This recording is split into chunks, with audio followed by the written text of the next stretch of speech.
Let's get straight to that major breaking news this morning, and fire and fury has been unleashed in the Middle East with Israel under heavy attack.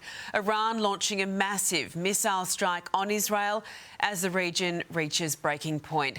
Let's go live to our team of reporters. First to Europe correspondent Ashi Mullaney. Ash, there was mass panic across Israel as explosions and air raid sirens rang out.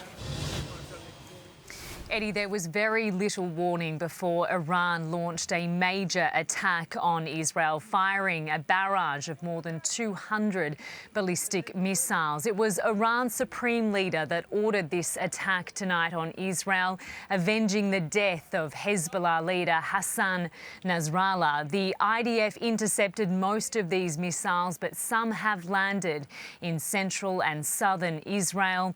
Dramatic scenes playing out across the skies tonight as those air raid sirens sounded out.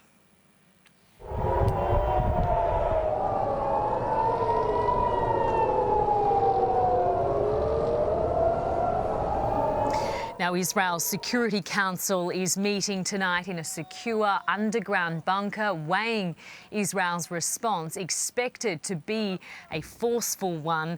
At this stage, there are no reports of casualties, but in the moments before this missile attack, there was a coordinated terror attack in the Tel Aviv suburb of Jaffa, where gunmen opened fire at a train station, killing 6 people. A dramatic events playing out in Israel tonight, and the world is now waiting to see how Israel responds. So too America. Eddie. Let's go live now to Tim Lester in Washington, D.C. Tim, the US warned Israel that the Iranian attack was coming, but this is a dramatic escalation overnight.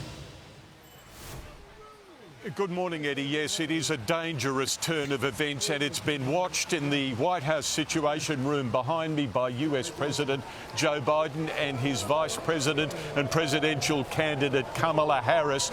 They've been in the Situation Room taking in all the information they can on this. In fact, US intelligence assets picked up on this some hours earlier. A warning was sent to Israel from here in the United States to say that they detected preparations for a missile strike, and they expected ballistic missiles to be fired at Israel. That was made public, in fact, a couple of hours before the actual strike took place. The US also issued a quite clear warning to Iran, saying if ballistic missiles were fired at Israel, at its ally, there would be severe consequences. A short time ago, after the US was able to assess the success of its and Israeli resources at preventing damage from the missile strike, Jake Sullivan, the President's National Security Advisor, spoke here at the White House behind me.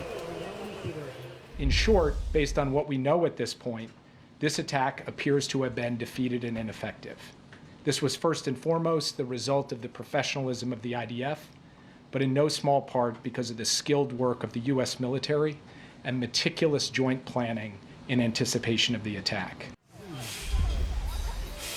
And yet, Jake Sullivan himself admitted to reporters soon after that comment that there is now active consideration between the US and Israel as to what response is required, having said that the US and Israel would mount severe responses to ballistic missiles being used. So now a nervous wait to see how this response goes forward and what next steps the Americans and Israel take to Iran's action. Eddie. All right, Tim and Ash, a really concerning development overnight there with that escalation. We'll have more developments and analysis throughout Sunrise. We'll check back with you soon.